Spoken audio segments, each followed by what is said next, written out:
we'll talk about that. All right, folks. Welcome to another edition of R is Untitled. I am the R, and thank you for tuning.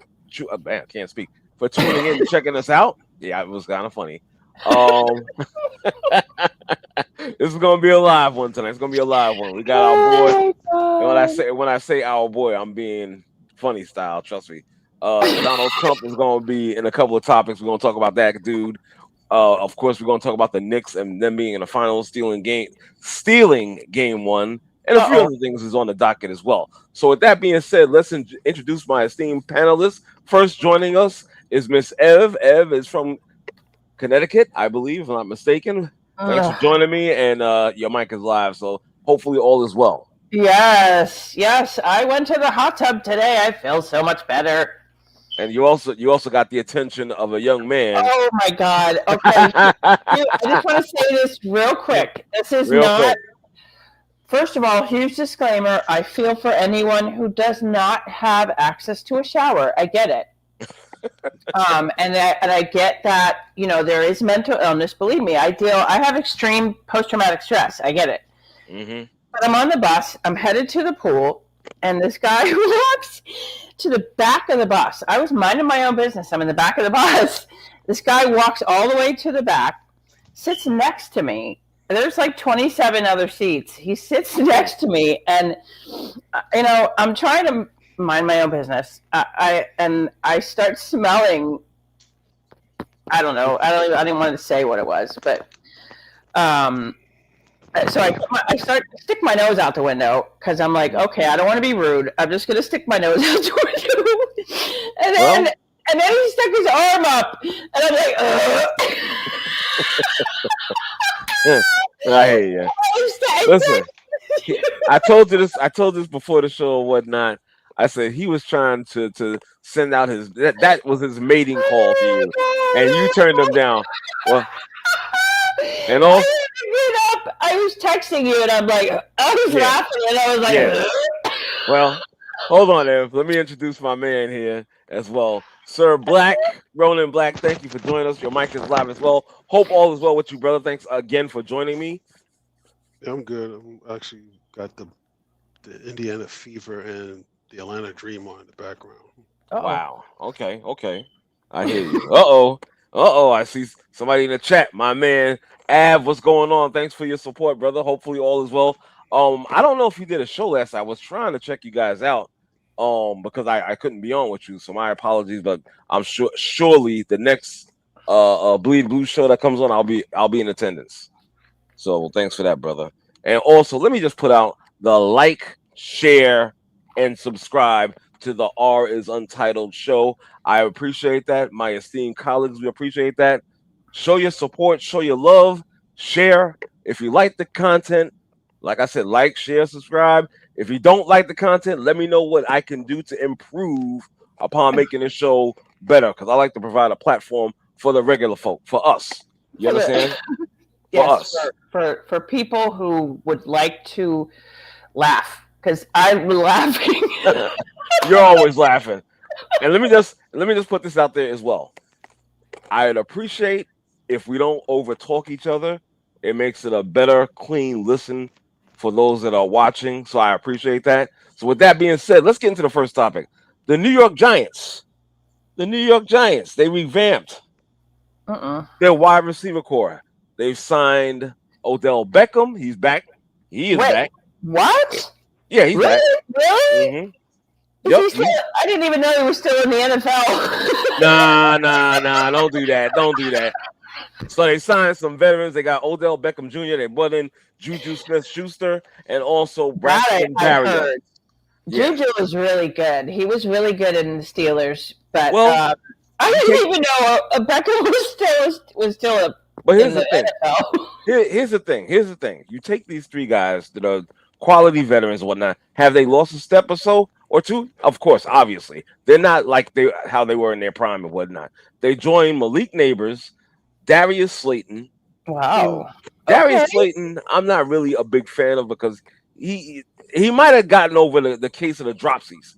You know what I'm saying? Like, he's got great speed, but he's not too reliable unless that changed last year. But he kind of fumbles the ball around. So They also have a guy named Calvin Austin. They have another gentleman, Malachi Fields, who was taken third. Calvin Austin, really? Calvin Austin the third, and also Darnell Mooney. So they have what is it, So 8? they might actually be decent this year. Well, Now you hold on. My man laugh. I know why you laughing, Ronan. Why? What's so funny? Because Odell Beckham he's way past his prime. This guy's going on. He's in year 12. He's had multiple ACL injuries. right. So that's number one. Number two, Juju Schuster-Smith is a possession receiver. So, all right, he can sit down the zone. He never had great speed to begin with. Right. And then Braxton Berrios is a return specialist. I watched him at Miami. He's a kick returner. The core is, I think Neighbors is going to be out half the year, right? Didn't he blow out his ACL? Yes, he did. Already? Yes, he did. That was from last year.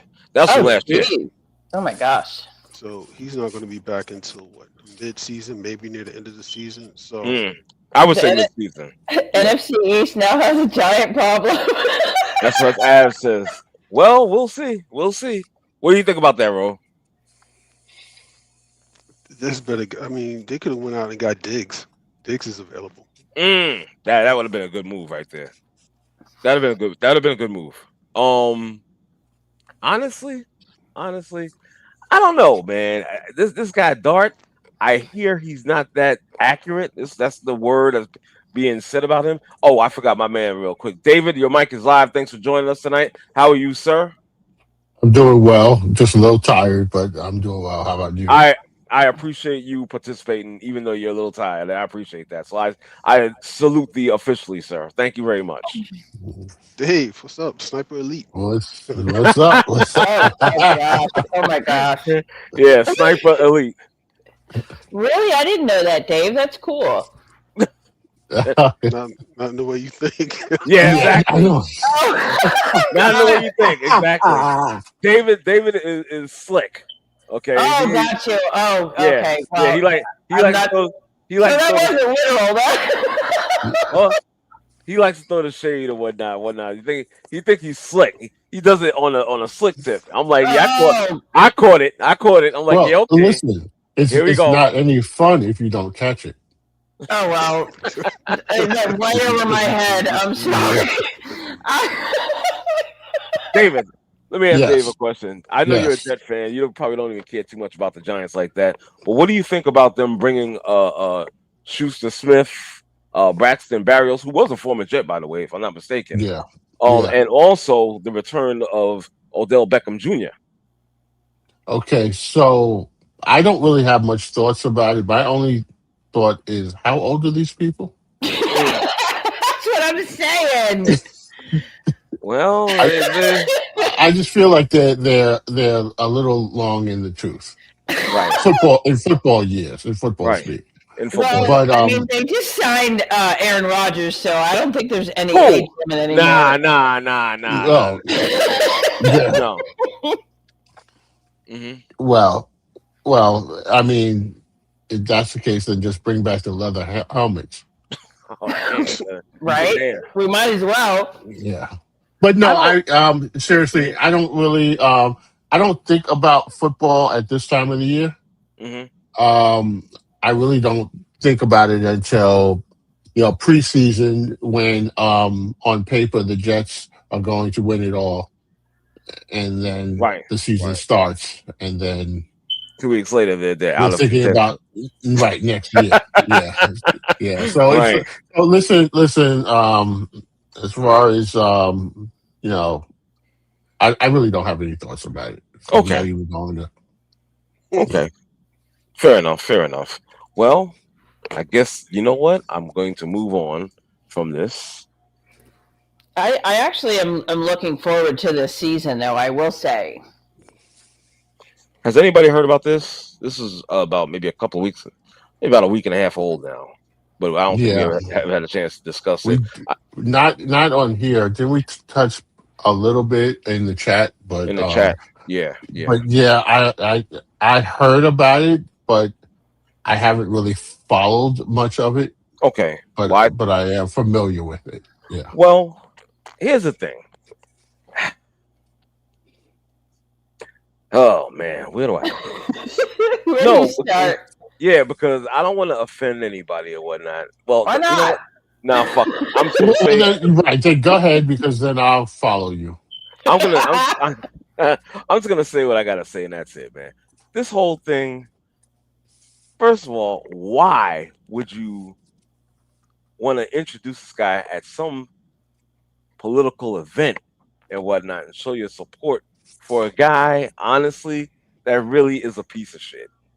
Yeah. Now, I normally don't put myself out there in the political rim like that. Besides the fact I'm not a Democrat, I'm not a Republican either. But this guy, you're supporting him, and then his teammate Abdul Carter has some things to say about it, and I respect Abdul Carter for what because he said, listen, you can support whoever you want. I necessarily don't have to like it. I don't have to follow that support. And he stood his ground on it. Now I get the fact that they made up and whatnot, but at the same time, stand on your business, Abdul. That's all. I support him. You know, a lot of people, a lot of these pundits, like Boomer Esiason, Chris Yeah, I heard yeah, that. yeah, Chris Berman, they all talk bad about him and whatnot. But I do have to bring up a point or two and whatnot. Abdul Carter, when he's with the Giants, he's with the Giants right now. What am I saying?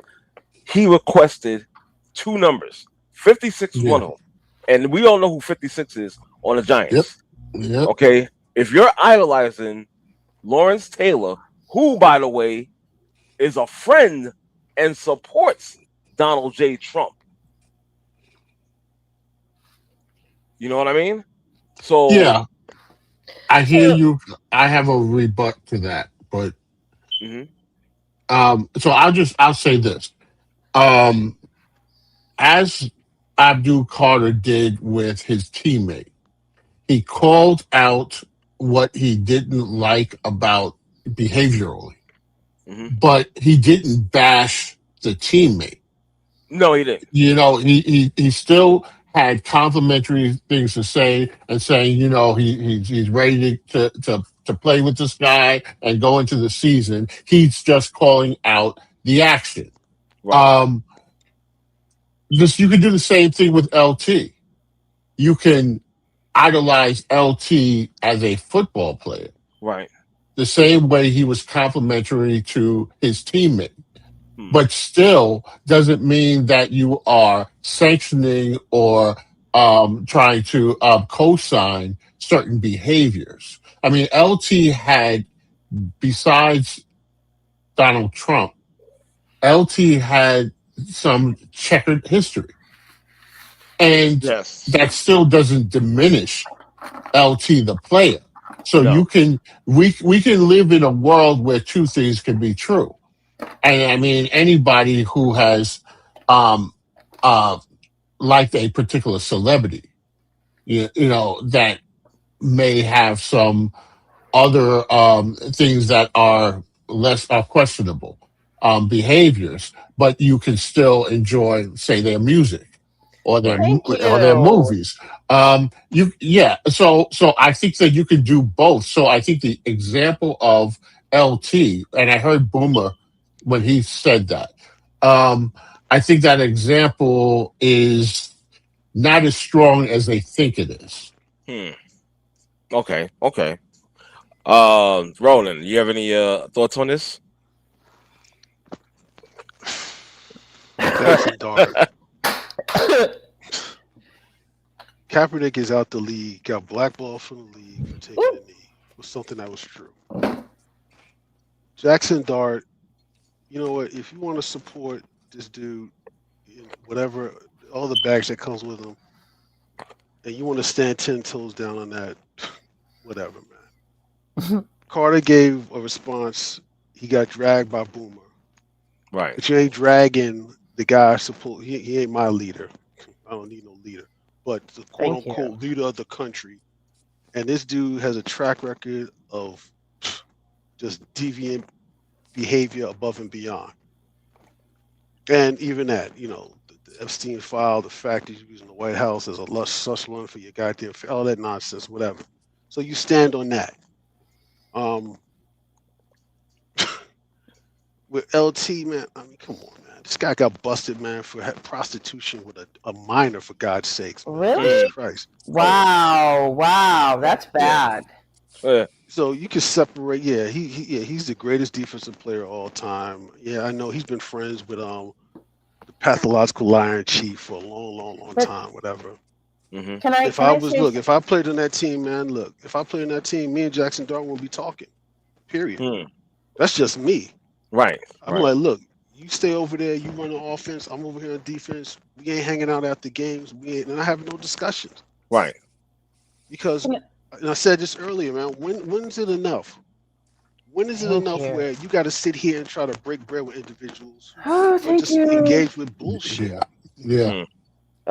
Please say that again. I played football. I played semi-pro football for years. Man. Right. I played on teams with dudes who were assholes. I did not talk to them. Yeah. We had our differences, and then I was talking about, look, we were out here, we win the game, but look, don't come talking to me on the sideline. Don't come talk to me after the game. We're not hanging out. We're not friends. We're not boys. You do what you do. I do what I do. Right. Period. Yeah, that was it. 100%, Ronan. And I think also the problem that where people get it twisted is football, basketball, baseball, whatever sport.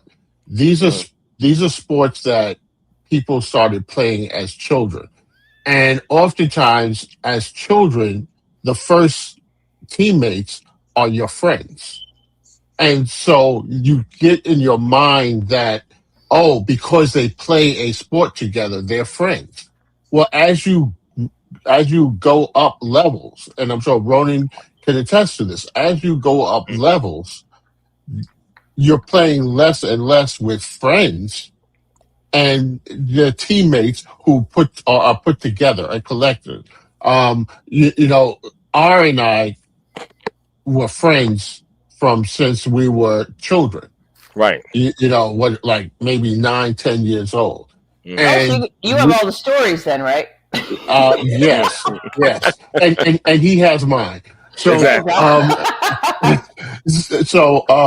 But we were friends and we had common interests. And so baseball was one of them. And so we played together and we played with other kids who were our friends. But on this level, on the college professional level, it's less of that friendship stuff. And I think people expect guys, because they play together, that they're going to be friendly. And what Ronan said is absolutely true. There are plenty of examples of professional teams where guys don't like each other. Right. But they understand that as professionals, they have a common goal. And that doesn't mean that they have to go hang out with each other. You know, this is the 40th anniversary of the '86 Mets. And they were very different. You had the party guys. You had the Mookies and the Gary Carters who were more religious, and they coexisted, and they were professional enough to bring their talents together and play, but they weren't social, and so I think that is where people get it twisted, is that they think that because they're on the same team, and we've got a great example with the Knicks of the opposite, where you know, especially the Villanova crew, they're friends, and so you were able to put them together, and that translates to on the court. Doesn't always translate, you know, but in this case it does. So if they like each other, it's nice. It's an extra. But the bottom line is, can they play together? Right. And for the Giants, you know, Dart and Carter, they're not on the field at the same time. As Roland said, you know, Dart can run the offense and Carter can run the defense, and they don't have to interact with each other. Exactly. So it works in that way. Can I say something real quick? Sure, please. Something that Ronan said, you know, I think what a lot of these players, the young players, they are, as far as trying to get they want to be seen. Basically, they don't care about the game anymore. It's not about and that's why I think this guy is doing this, because they want to be seen. They think that Donald Trump is their ticket to fame, basically. And that's just my opinion. I don't care if they get along. I was just watching. This is before Colin Kaepernick became a political pariah. I was watching the 49ers and the Seahawks game with Russell Wilson and Colin Kaepernick. And I'm like, this is, back then this was football. Now it's all about political bullshit. I really don't. I couldn't care less about politics. It's all manipulation. But I think that's why he's doing that, because people mention Donald Trump and they're like, it's like a knee-jerk reaction. Like, who cares? It's just one. He's a polarizing figure, that's for sure. Yes. Okay. I don't think it's even politics. This is when you're talking with Donald Trump, this is not political. This is a social issue. Right. Yes. As far as societal issues which have never been addressed. It's never been addressed. Even if you look at football, and people have made this if you look at football and even the NBA and different things that have happened outside of that's happened to black and stuff like that. None of these dudes, first of all, none of these dudes have the guts of any of the guys back in the 60s. They don't have the guts of Jim Brown, or Kareem, or Wilt, none of those guys. Because you can make the NFL stop tomorrow. Or whenever it would happen with George Floyd, or anything before that, the NBA, you could make it stop. Because in reality, no one's coming to watch 10 white guys romping down the basketball court. It's not happening. No one's coming to watch 22 white guys. Let's be real. Let's look. Here's the problem. Like I said, in this country, is that no one wants to be honest about it's the truth. Oh my God! And this is the fact. This is a fact. Like, David, y'all both know, because we've been out, we had dinner together, so y'all know. Of course, you guys both know me pretty well. I'm a Malcolm X guy. I don't run from it. I wear that like a badge of honor. Right. I love that man almost the same way I love my father, my uncles, my grandparents. I never met them. I stand on it, and I don't back down from it. Right. These dudes don't have any integrity at all. And to a degree, Evelyn is correct. It is about being seen, but there's a way to go about doing it. You don't side with someone. This had nothing to do about him being the president. He was an asshole before he was a president. Thank you. Afterwards. Thank you. And when he dies, he'll still be an asshole. Thank you. If you want to believe that specific ideology that is pushed, which has been pushed for centuries, for 250 plus years, you do it. Just stand on it. But do not expect for the boomers and scientists of the world, and they can say, "Oh, I play with black guys, stuff like that." You may never play with a black guy like me, buddy.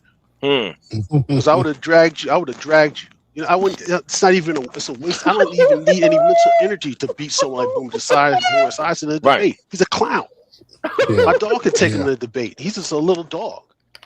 But you can't sit here and speak your mind, because if you're especially a black guy, you got way more to lose. Period. A lot more to lose. More to lose. And like I said, you don't have the courage of the guys who came before you, because these dudes weren't getting millions of dollars. They weren't playing for their brand and that nonsense. They played the game because they had to provide money for their families to survive. Right. And if Jaxson Dart, and this is what I would tell Jaxson Dart, I was like, I'll tell you right, buddy, you're playing for an organization where 3 quarterbacks, Y.A. Tittle, Phil Simms, Eli Manning, better produce. Because what you did, if you start off bugging out, missing passes, missing on receivers, playing like crap, not sliding, getting knocked around, that defense got to be on the field for 50, 60 snaps a game. Yeah. Oh, it's going to be ugly. Yeah, it's going to be ugly. Yeah. Exactly. Good points, guys. Good points. Good points. Absolutely. I think the last NFL thing I'm going to talk about before we move on to the basketball section of the show,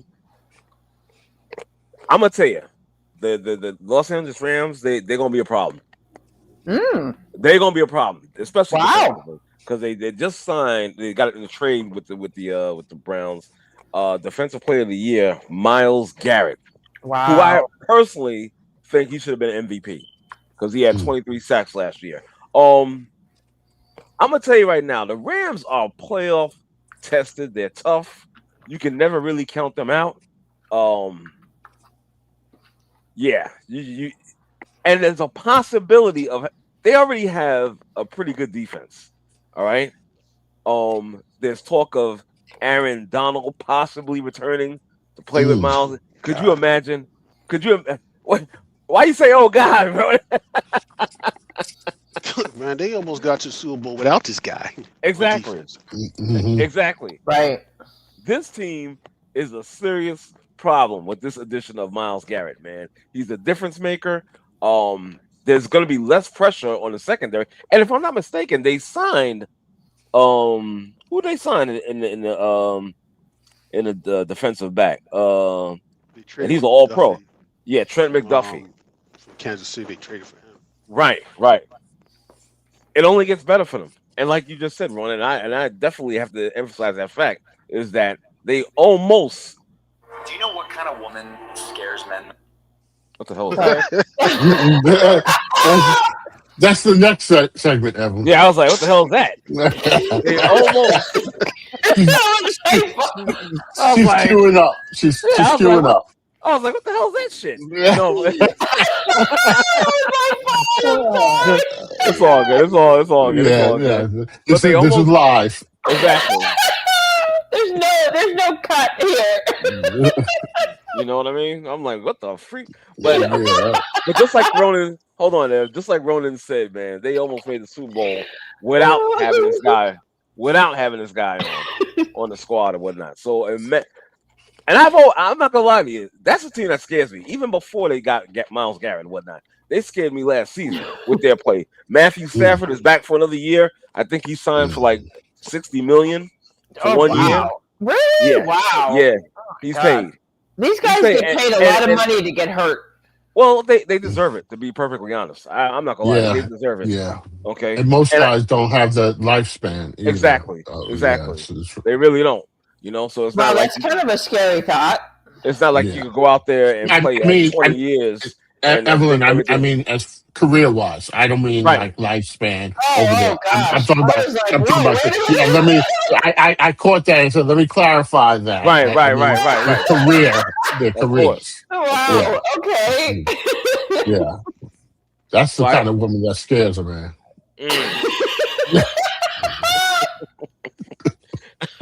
Oh, Jesus Christ! I tell you, I can't. I'm crying.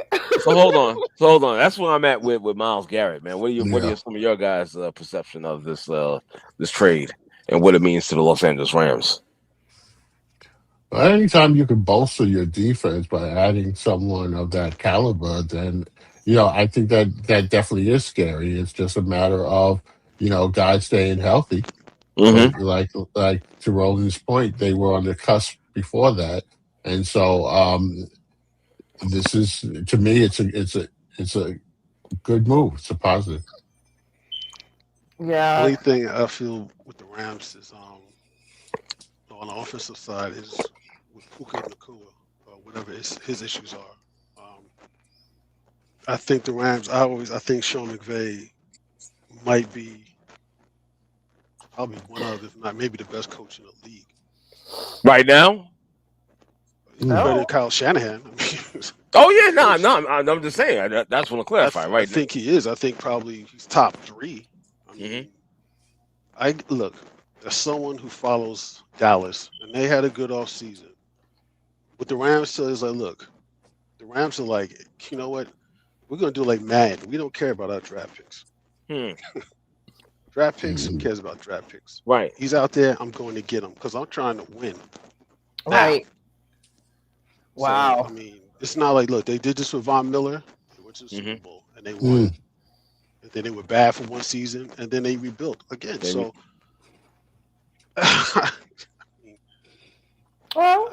they're solid, man. Like, if Nakua's got his head on straight, he's got his issues. I think he's a drug, whatever. I think he might have had a substance abuse thing. I'm not sure. I got to read about that. Look, they're fine, man. And look, oh my God, if Aaron Donald comes back, forget about it. It's not. I was about to say to play. What? he's not gonna like he's be playing. He's probably just gonna come in the pass rush. That's it. Can you imagine that shit? Can you imagine that? And then you got two, and you got two. Exactly. This team is a problem. Fuck Detroit. Okay. straight up, fuck Detroit. It's LA. The dumbest coach in the NFL. I'm trying to tell you, man. I think they let that window close on them. Wow, but they were so close. I mean, from a 17 team to the past couple of years they've been decent. So what happened? Oh, no doubt. No, well, Dan Campbell is the dumbest coach in the NFL. One of the dumbest coaches in the NFL. Yeah, in a league like this, where things can change from year to year, and you see your competition bettering themselves. If you're not improving, you're going backwards. Because you can't stand. It's not a standstill type of league. No, right. His decision making. Look. Yeah, he cost him a game against the 49ers by going for a fourth down on his side of the field in the championship game. Just dumb. Yeah. He got hit, and another time he did it. He could have kicked the field goal, which put them. Right. They would have had the lead. He did that. He did it multiple times. I've seen this guy constantly go for a fourth down, his side of the field, or they're down by one. He's going to take the field goal. Yeah. You know what? Yeah. You know what though, guys? Honestly, I'm not gonna lie to you, Ronan. You called him one of the stupidest head coaches in the league. To me, it's funny because I actually like dude, believe it or not, and I get what you have pointed out some excellent points about. I think what he was trying to do, he was trying to be a little bit different by going for it, by being aggressive and whatnot. So he is he is an honor student at the Kenny Atkinson School. It was the analytics, right? And analytically, it was the right move for him.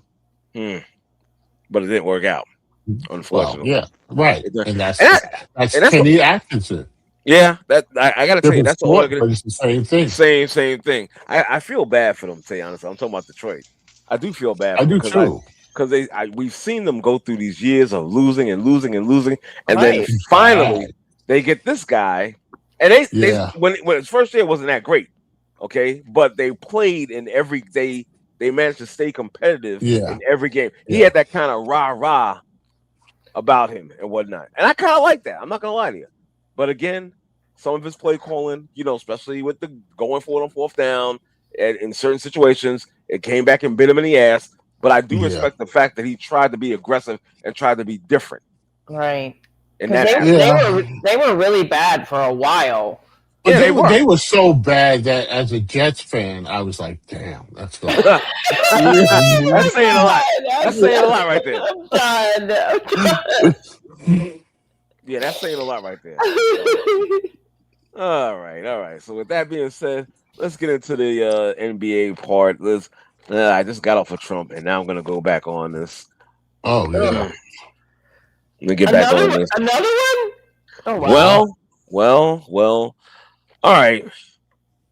Where do I begin with this? James Dolan, the owner of the New York Knicks, invites President Trump to attend Game 3 of the NBA Finals, and it's pretty much confirmed he will be there. Honestly, this is just Ev. I think you said something about being seen and whatnot. Now, from what I understand, he may have been a Knicks fan previously. He may have.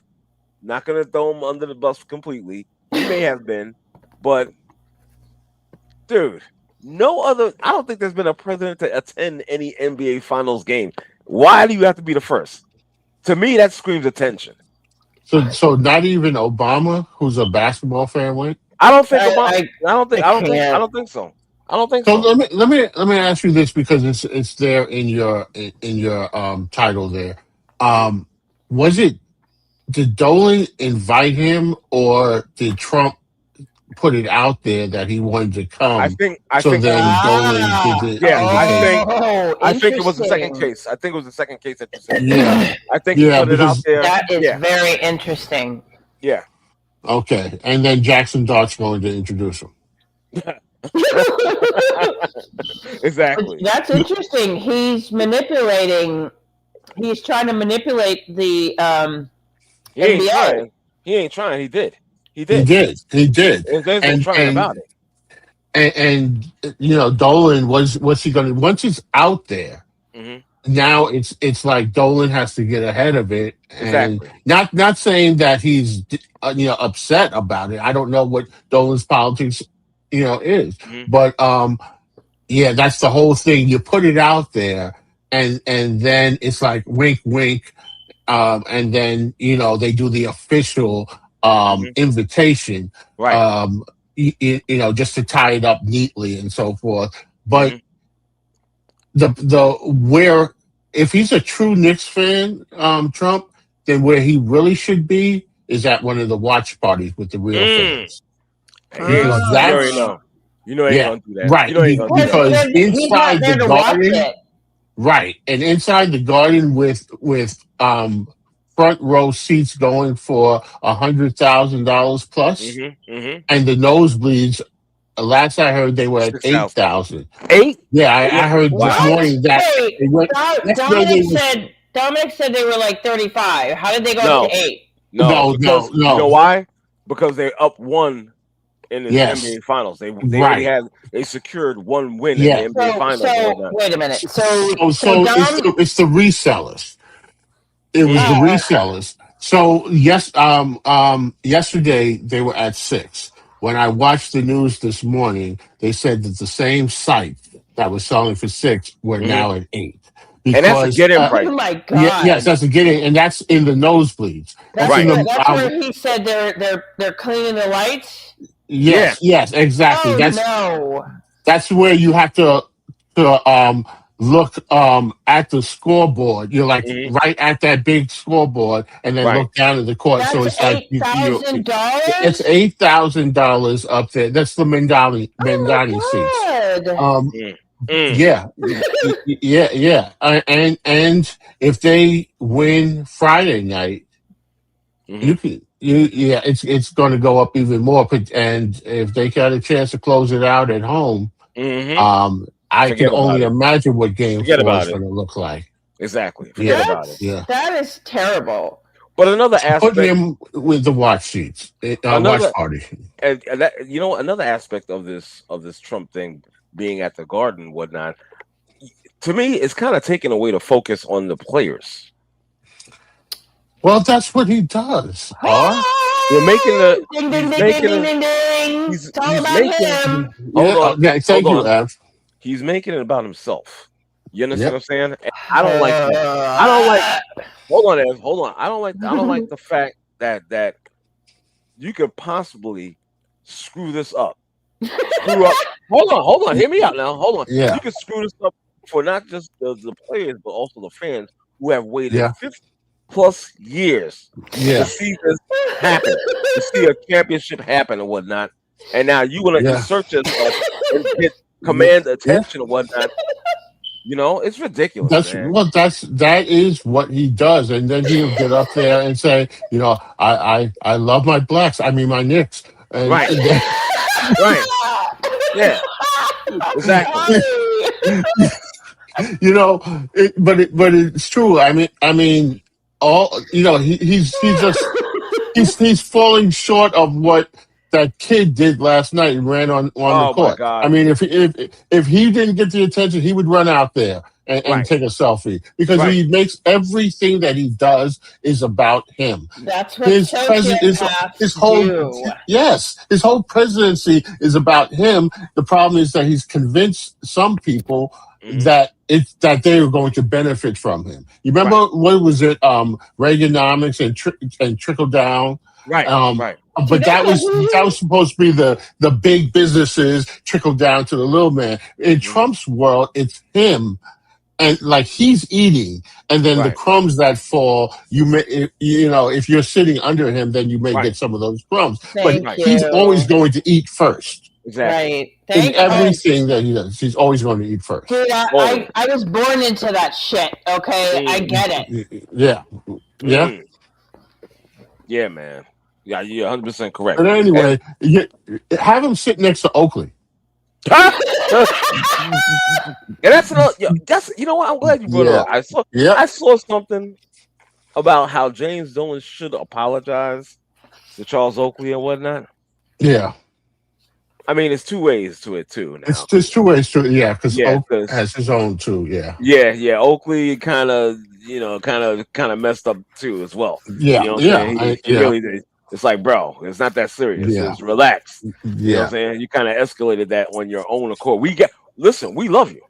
Yes. Yes. We admired you Yeah. for years when you was in the guard and whatnot. We love you to death, but you gotta take accountability for your actions too now. That's the word. And you gotta be, you know what I'm saying? You gotta be pulled to the carpet for that. Yep. You know? He needs to apologize to Patrick Ewing. Yeah. He really said a lot of things about Patrick. Yeah. A sociopath apologizing is like trying to get water out of a rock. Really, it's pointless. Yeah.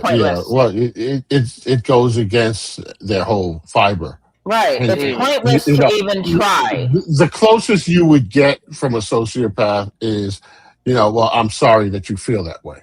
Yeah, Thank that's you. about it. Thank you. That's about it. It's whatever. Again, it's like, you know what? Who cares? Yeah. Well, I'll say this. I'm glad that that they lifted that ban. You know what? I'm kind of funny about that. That ban at MSG. I'm kind of glad that they lifted that ban. And on the other hand, too, I'm like, well, because again, while I love to see let me just say this. And I believe I said this last week. I love the fact that the city, you see more people out here. I don't know if they're real fans or fake fans. I don't know if they're doing it for clout. I don't know if they're doing it for clout chasing or whatever. But here's the thing: when you see somebody with a Knicks hat or some type of Knicks paraphernalia on or whatnot, and if you have one, there'll be some type of acknowledgement, some type of acknowledgement. Yeah, exactly. There is an acknowledgement, and at this point, I don't think people really care real or fake. They just see someone, a brother or sister in blue and orange. I have to say something very, I'm just going to be transparent.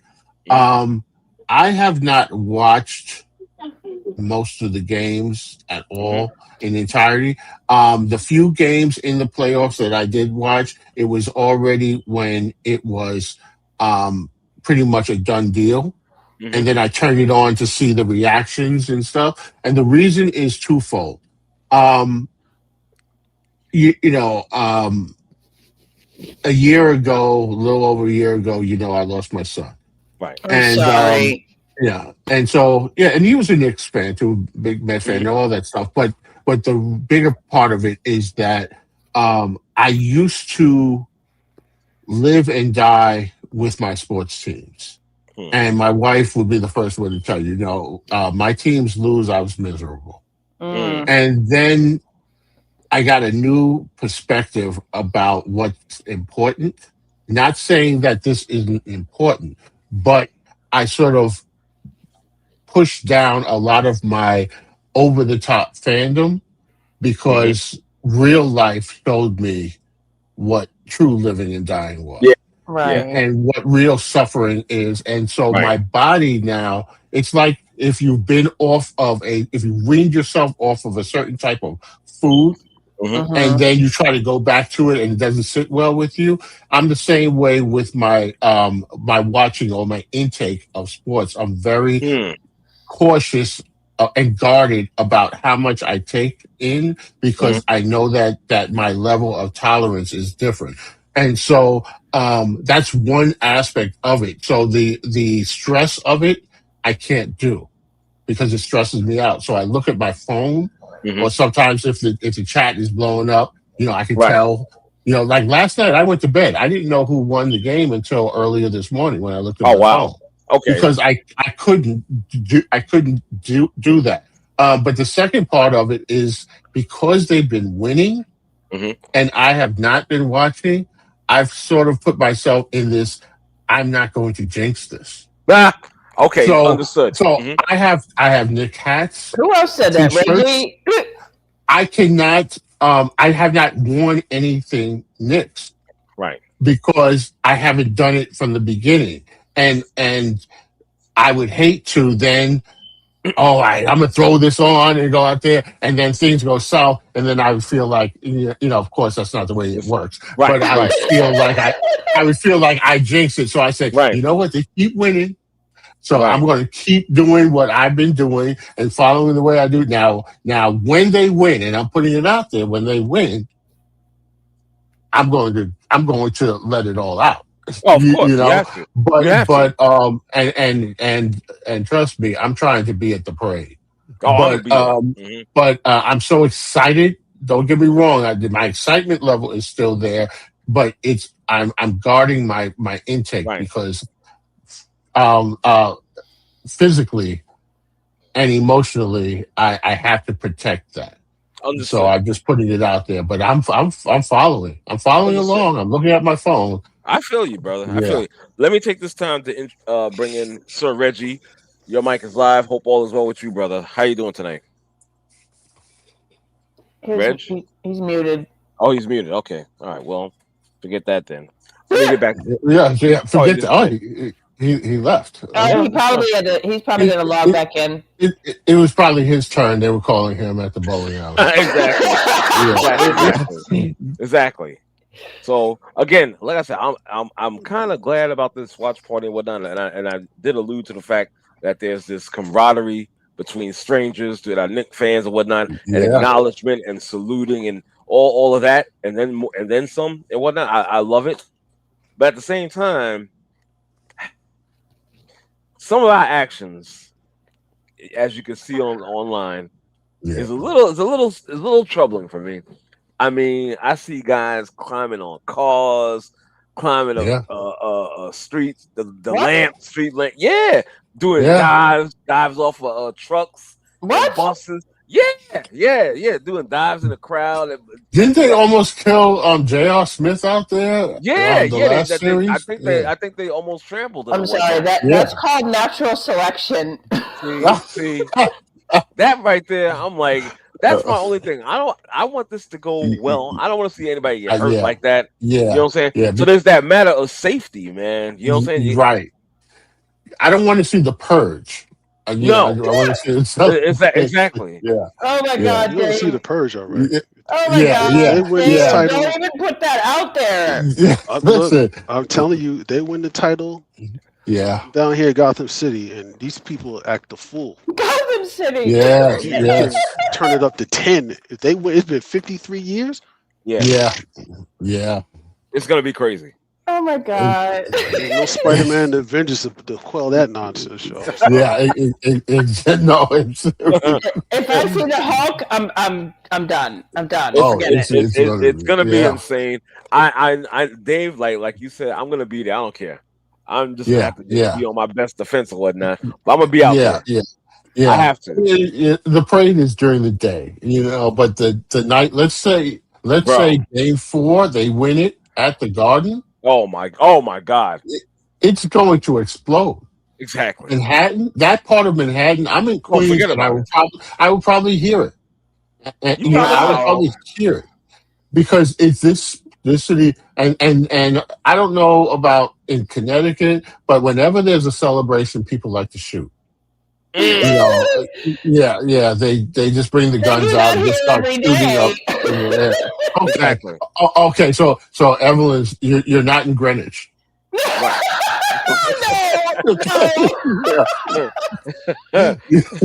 Right. South Greenwich. Okay, but I'm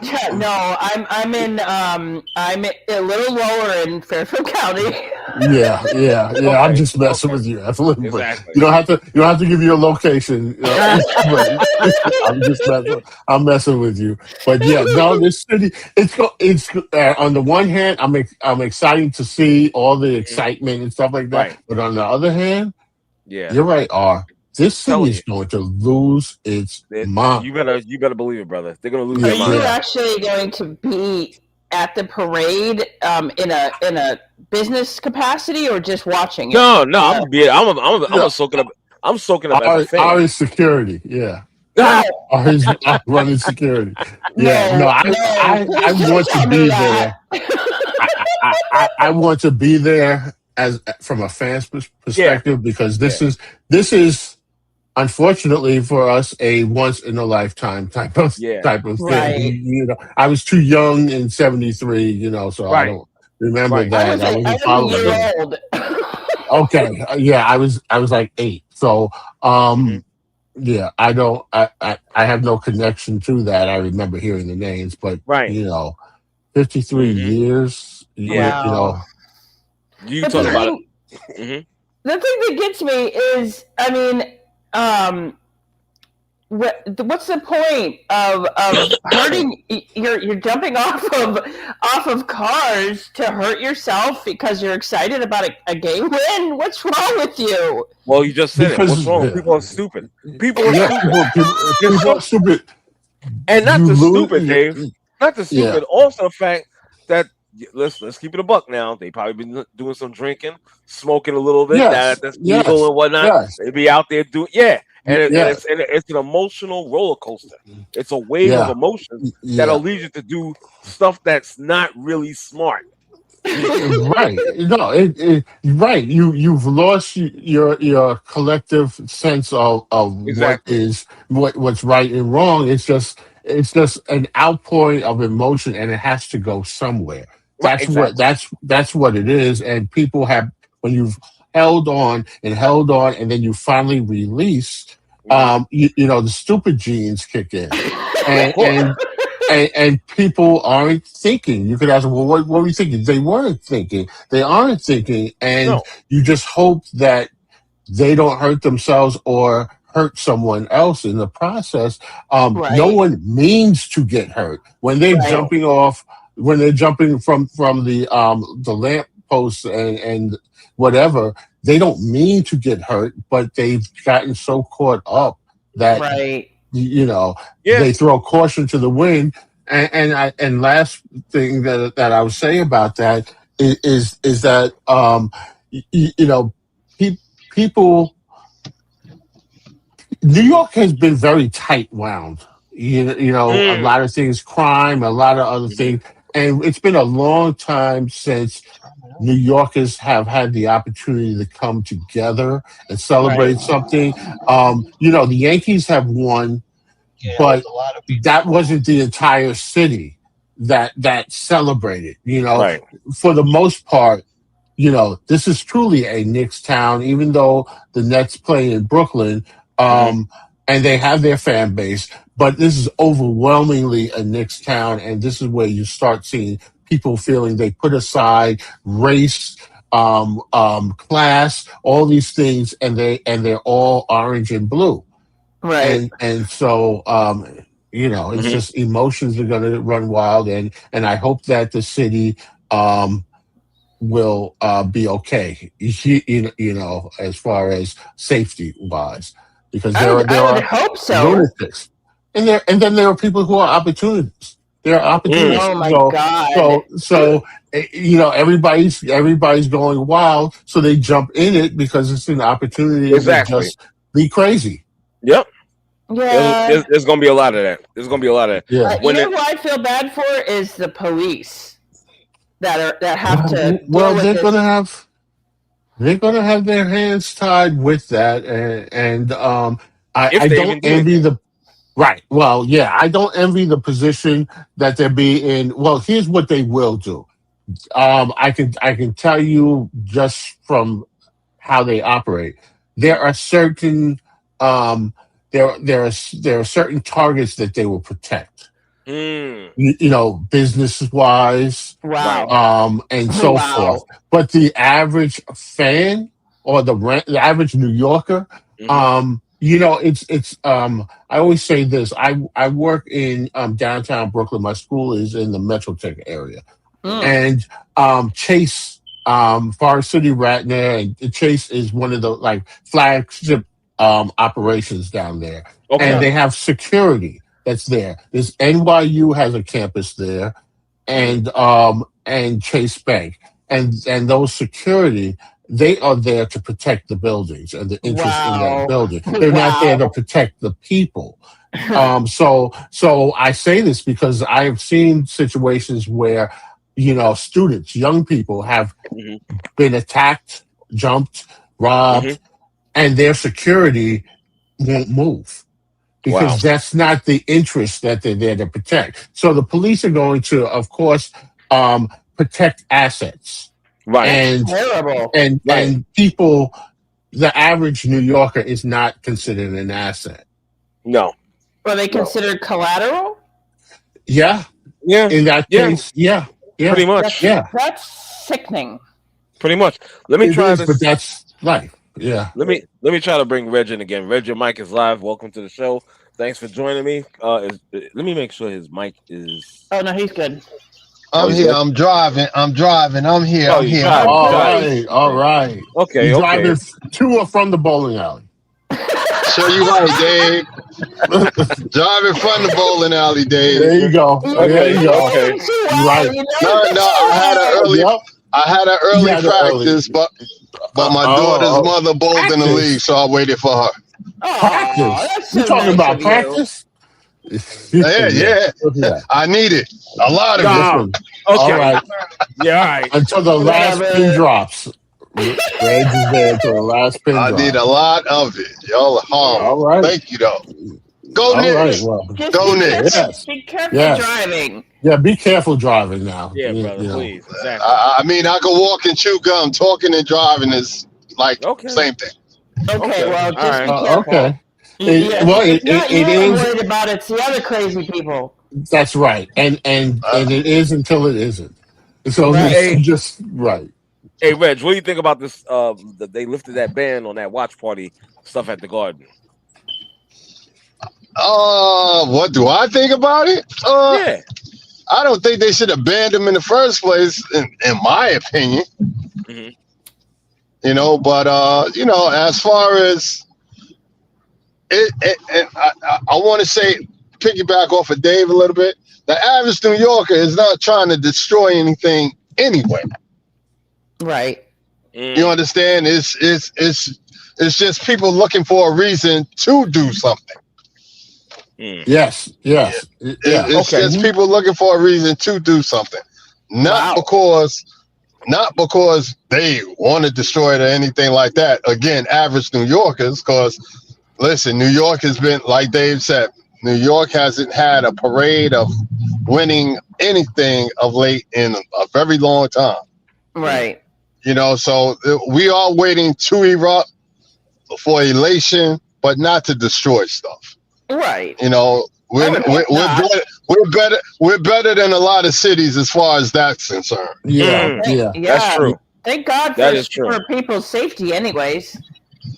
Yeah. So people are not really going out. Like I said, it's just certain ilk that's looking for a reason to do it, not because they want to do it. Yeah. Honestly, I think that this should be a kind of a call made by the Knicks organization, because when they win, and I did say when they win because they are winning.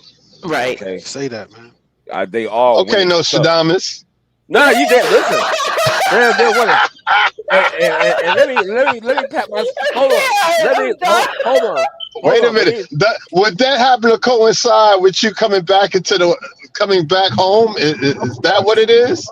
Of course. Not only that, but let me pat myself on the back. I had said the New York Knicks are going to be the first team in history, and yes, I know the Sippy Cup has not been around for a long time, but we're going to be the first and probably only NBA team to win both in the same season. Oh, Jesus.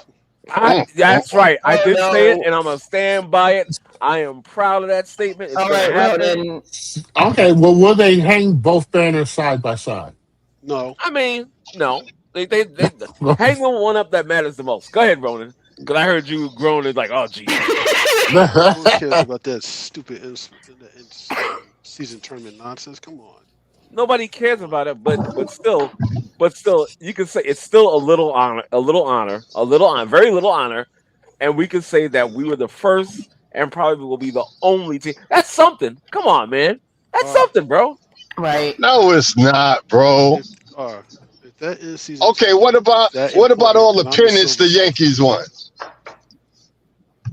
But it's different. It's not. It's the Yankees win. That's the problem. Is they're winning. The Knicks have not won Yeah, how are you comparing the Knicks to the Yankees? But I also think. Oh, okay. We're talking about the. Huh? No, go ahead, I Dave. also think that to ours point, and I get what he's saying, and I think listen, if there is a competition, these guys are competitors, right? And if there's an opportunity to match up against your competition, you go in there wanting to win. So you don't care in that case, sippy cup, whatever it is, to us it's garbage. But to them, you think that they didn't want to win it? Just as competitors. Yeah, it's not the Larry O'Brien trophy, but it would be a nice touch to say. Don't they get extra money for that though? Yes, of course they do. There are incentives, but they're not going to play these games to lose it. No, without a doubt. So the fact for them, I think, to ours point, is that as much as we downplay the sippy cup, and everybody said, well, that was in November or October, whenever it was, and we laugh at it. Then to come back in June and win the whole thing, it sort of, I think, gives more, I guess, value, because a lot of teams win that sippy cup. In the few years that it's been, you can win the sippy cup and then crash out in June when it really matters. So to say that, okay, yeah, like you said, it didn't really matter back then, but we also won the big chip. So now it shows you that we were the best back then, and we're the best at the end. So I think there's some bragging rights to that, at least in that regard. If you're going to play the games, I think that the Spurs would have liked to have won when they played against the Knicks back in November or whenever it was. Right. So now for them, they'll say, well, it will validate us if we are able to beat them in June. But if the Knicks win again in June, then it's like, well, we beat you back then, and we beat you again now. So from a competitive nature, I think it has more value to it than it does necessarily to us. Right. I have a question. This goes back to Donald Trump. Will the Spurs, are they going to use this against the Knicks, having Donald Trump there? Are they going to, is this going to give them fuel to want to play harder? They ain't got no fuel. They ain't got no damn fuel. They ain't got no fuel. The fuel that they had was last night, and they asked out with that collapse and whatnot. Because again, and I think I said this in our group chat. I believe I said this. This is familiar to Game 1 against Cleveland, where Cleveland had a 22-point lead, and it evaporated, and the Knicks won that game. And ergo, we go to yesterday. They had a 14-point lead at home now. At home. At home. Okay. And they dropped the ball. They shit the bed. And that was it. To get over their psyche. Now, they have the talent. Don't get me wrong. But their psyche has to be messing with them at this point. It has to be. Because you're home. You have your home court advantage. You're home. And to have that lead and to just see it disappear, that's got to do something to their psyche. It has. Well, I think you think back to last season when the Knicks blew that lead at home against Indiana. Yes. There was something that series, it's a lot of basketball happened between that and the end of the series, but from a psychological standpoint, there you go. The Knicks took a major hit. It's almost like an emotional injury. Yes. Yes, sir. Interesting. Yes, sir. So that whole Donald Trump talk, maybe psyching them up. Nah, they ain't got nothing. They ain't got nothing. Nah, they ain't got nothing. I'm not saying they're gonna get swept. I'm not saying that. but it took a lot out of him. Just like David said, psychologically, it definitely did. Interesting that you say that, because all of that is a psychological manipulation. So that's why I'm asking. Nah, it's all good. Yeah, well, I mean, Popovich was the head coach, I would say. But Pop isn't there because Pop is very outspoken about social issues. Mm-hmm. Yeah, Popovich is there, but no, they got bigger things to worry about. And their best player and their leader is a Frenchman anyway. Exactly. There it is. You just sniped him for 2,000 yards, yo. Exactly. There it is. Damn. On display. Y'all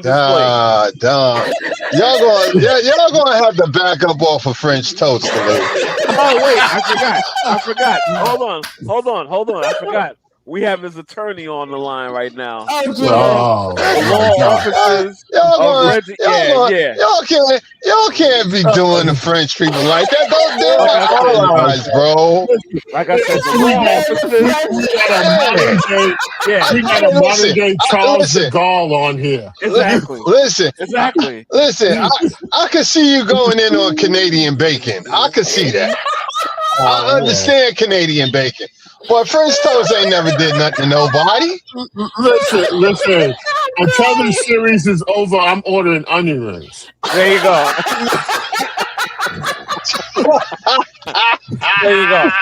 Thank you, brother. Thank you. Oh, what? You don't want French vanilla ice cream? None of that. None of that. Bullshit. Nobody want that bullshit. Exactly. I wonder what I'm gonna order from Starbucks now. This is bullshit. First of all, let me clear the record. I don't go to Starbucks, okay? So let's I don't do that. I don't do that stuff. Starbucks is you a Dunkin' Donut guy? I understand. No, please. The executive director of Starbucks will be calling you soon. That's fine. That's fine. I don't do Starbucks. Well, if they ask them if they want to sponsor the show. Listen. I'll get a grande, whatever. Nah, the best. Let me tell you something. The best coffee, honestly, is McDonald's coffee. Oh what? God! What? The best coffee. Really? Muting myself on this shit. What kind of New York is the bodega? The Dominican spot. Nah, son. They got the best. You bougie. I didn't know McDonald's was for the bougie and whatnot. Well, compared to the bodega. Oh God! Hey, listen. You want to do the bodega? if you would have said Bustelo, I would have. I gotta rock with you a little bit.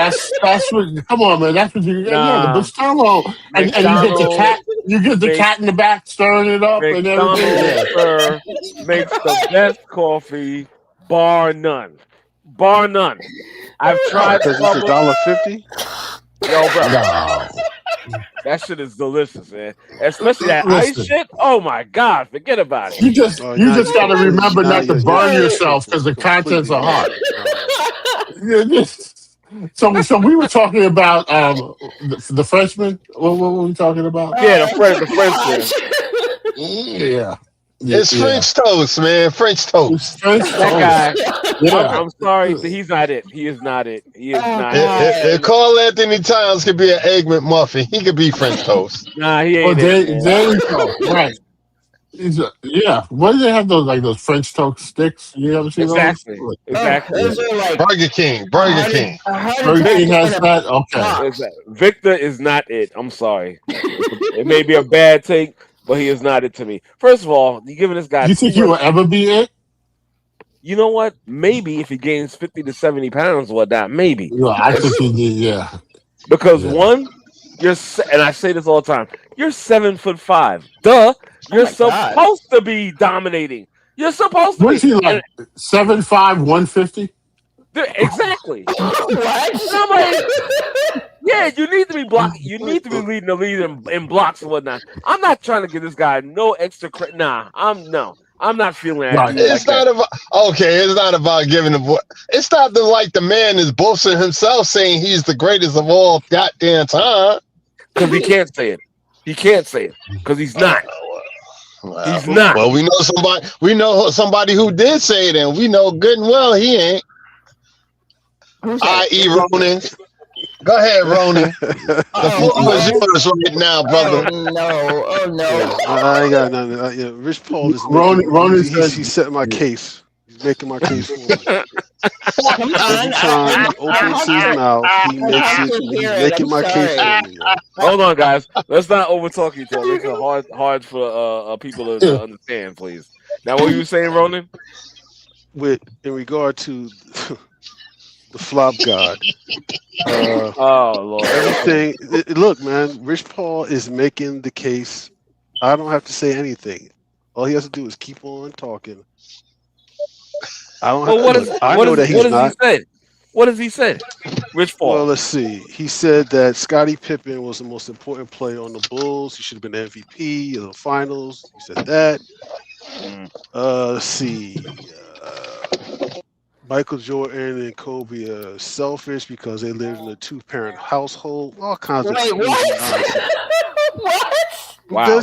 Go look at the podcast with him and Max Kelly. Watch history be rewritten in real time. Listen to Rich Paul. So. Oh, I gotta check it out. That's dead serious. Look it up. Look at Rich Paul. Just his comments alone. All this. I mean, just whatever. I can't. But how did we get from the Frenchman to LeBron? What is it? Because of the L-E in front of his name? Is the L-E in front of his name? So LeBron. So he's not French? I didn't say it. Reggie did that segue. Yeah, he did that. Yeah, Reggie took a shot from about 1,500 yards out. Yeah, Reggie took a shot from 1,500 yards out. What Reggie did. That, Dave. Oh my God. Wait. Hold on. What he did was he took a grenade and he took the top off and he threw it in the room and whatnot. That's what he did. You know what Reggie is? Reggie is that one that will go to the Knicks celebration as an opportunist. And he'll throw that right in there. Right. And then he'll walk away and see Reggie, you know why? Reggie's mad. And I'm gonna tell you why Reggie's mad. Because he retired a year too soon. He won't be able to get that overtime from cleaning up after the parade. That's right. I don't want it. Come on, you know that was some good money laying out there on the ground. Really? Just on the ground? Yeah, no, the confetti and stuff. See, Reggie is a retired New York City sanitation worker. Exactly. He retired last year. So, so he won't get that overtime. So now for the Knicks parade when the confetti is all over the place. So now he's mad. I don't want it. He don't want it. He don't want it. Yeah, you want it, brother. I don't want that. I don't want that. Oh my God, I don't even want to know what you had to smell. Oh God. Yeah. Oh my God. Listen, I'm going to be real. I'm going to be 100% honest with you. Yeah. Okay. As far as sanitation is concerned, it wasn't the city garbage. It was the privates that really. Oh God. You know, the meat, the raw meat and all of that. Oh my God. Because people would throw everything. Reg, I thought of you today. Because somebody overnight left what I could only imagine is either horse or cow dung in front of my house. Oh, what did you do? My wife and I went out today, and there was all this, and we had to clean it up. Oh no! And all I could think was, what would Reggie say? Reggie would have drove right past it. I'm just sorry. It was like I just picked up the garbage out of the blue. So just so you know, whoever's collecting trash. Well, I don't know. There was like a bag next to it, so I don't know if the bag broke, but it seemed like it was scattered out, like somebody did it. First of all, where did they get it from? because there aren't any farms anywhere near my house, and this was huge. This was not dog. This was not dog unless somebody has Clifford the big red dog. This stuff was humongous. Oh Jesus! And I'm like, is there a stable near here? This was like, well, you are in Elmont, so well, I'm close enough. I'm in Queens. Exactly. Yes, I'm not crossed over the border yet. No. I know it's farmland over there, but it was like, who would do that? So I don't know, but we cleaned it up. Why would somebody do that? Yeah. I'm sure that you saw your share of a lot of craziness. Oh, that's man! I can't even begin to tell you what I've. Anyway, I'm retired now. I don't deal with those things. I don't deal with those things. Yes, sir. Oh my God! That is too damn funny. How did we get on that? So, I'll tell you one thing that I did see. Okay. Oh Jesus. Okay, so did it involve human body parts? Not human. Oh God. Okay. Oh no, is it an animal? Please don't tell me that. 100%. Oh boy. Okay. There's two. One, I worked on the Upper West Side. So, you have the Hispanics. So they do their thing with the chickens and stuff. Oh, so wow. I had my share of that. Yeah. Okay, and unfortunately, one day threw this big black bag in it. You cycle the hopper, and all of a sudden you see something red. I'm like, yo. Oh no. What the heck is that? So we stopped working. We pulled the truck over. We called the foreman. Foreman came. He had to check it out. I don't want to gross y'all out, but it was a horse head. Ooh. Oh my God! That's ritual. Whatever it was, I was like, oh my goodness. I said, y'all won't have to ever worry about me picking up anything else ever again. That's ritual. I'm sorry. Yeah, that's So it was. That's disgusting. I come across some things in my 21 years. 21 years? Oh my God. Oh, I'm so sorry. I'm so sorry. Hey, listen, but I gotta say we had it better than the police. I could tell you that. Yeah. Somebody said even in where? Utah? Okay. Yeah. We say go Knicks. Good for the yeah. I appreciate that. I did hear that. Yeah. Okay. Well, listen, just like they said, it's good for the league. Anytime the Knicks are in this position, it's always good for the league. Yeah. It's always good for the league. The league seems to brighten up even more. Even with the LeBrons, listen. Everybody. When you're playing when the New York Knicks are playing well and whatnot, the NBA, I feel, is at its finest. Because all is right in the world. We give off that energy. You understand? New York fans, we give off that energy, and that's just what it is. And I think it's undeniable. People need that right now. They need good energy right now. They absolutely do. Absolutely do. Yeah, they really do. That's why it's really been good for the city. For sure. I hope we can close it out. Ain't no hoping, Dave. It's gonna happen. Yeah. Well, I believe that too, and the city needed an injection of this. Where everybody is on the same page. It's rare that we get almost all of New York together for one cause.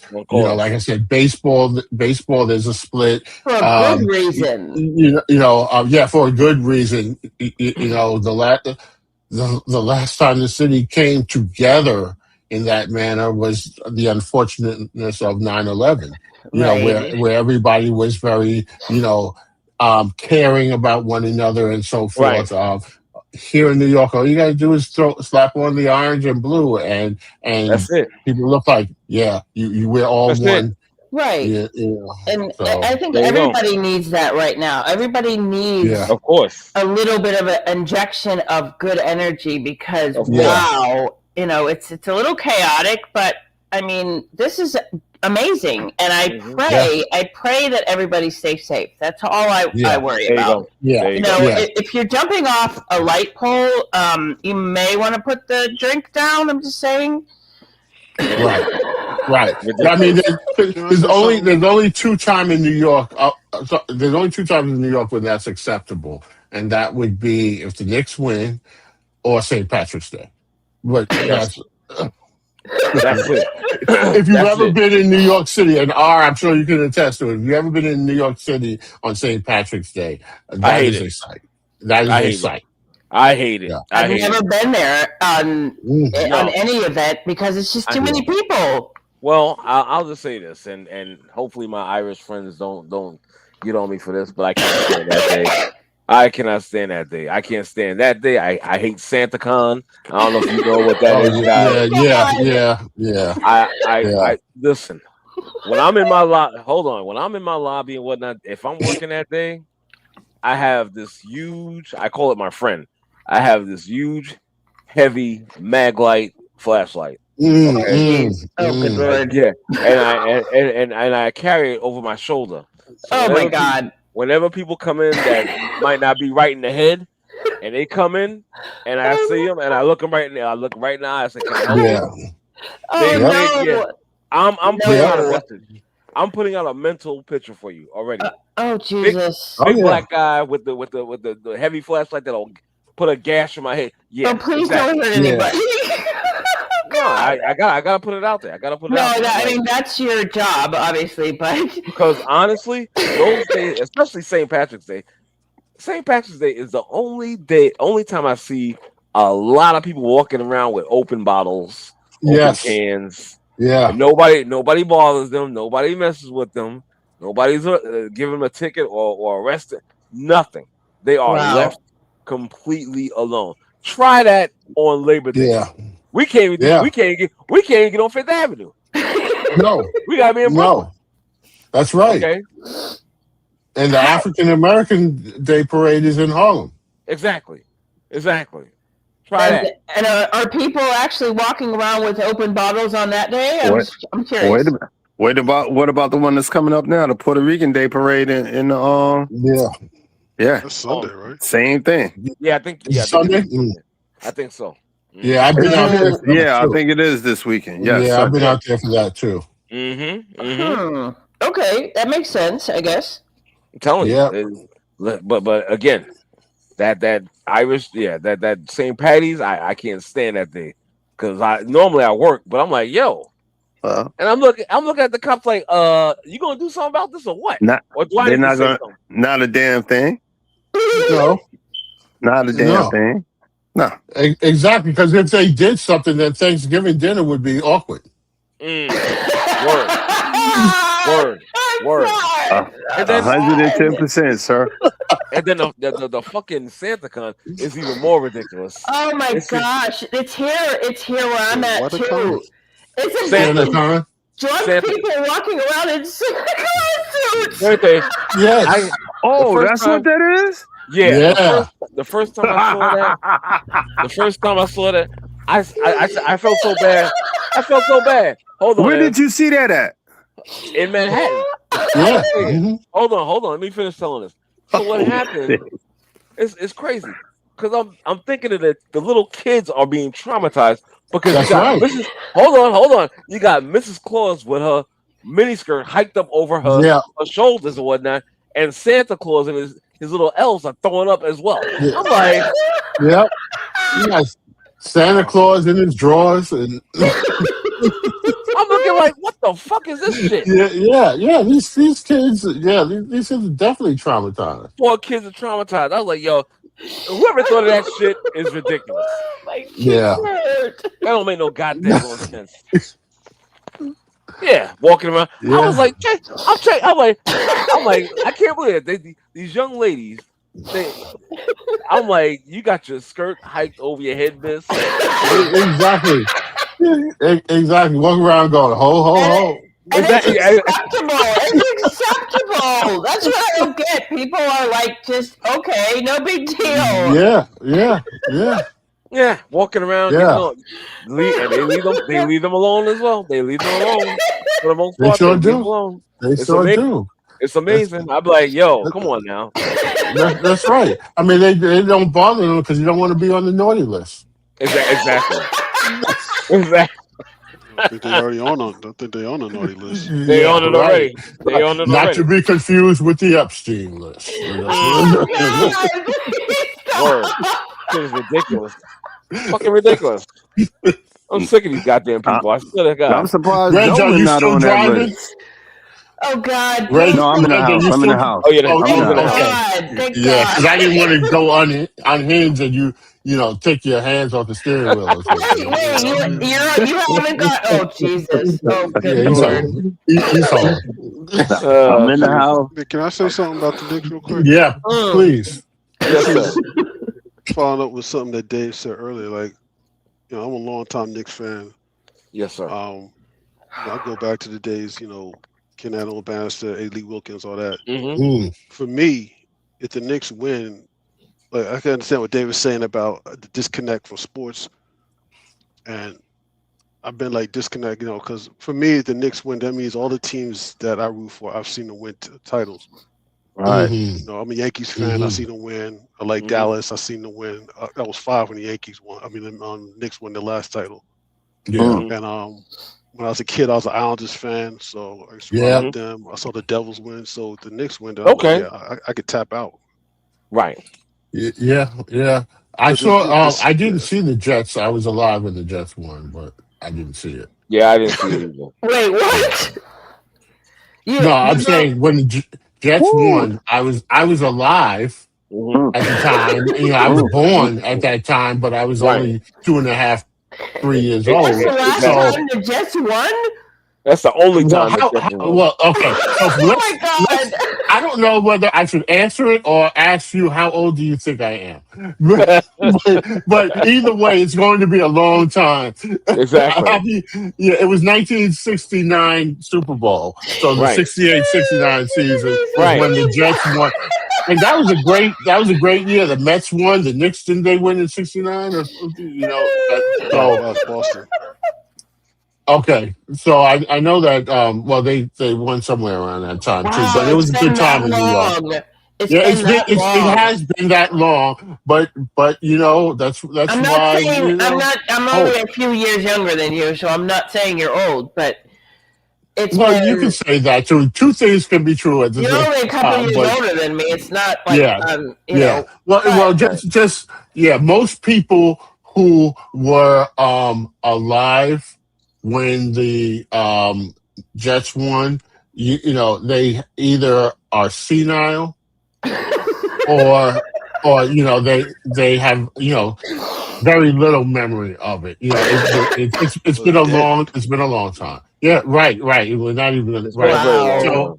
So listen, I've seen the Islanders. Ron, it's funny you say that because I was a big Islander fan growing up, and I still root for the Islanders. And I'm literally like 10 minutes away from their arena, UBS.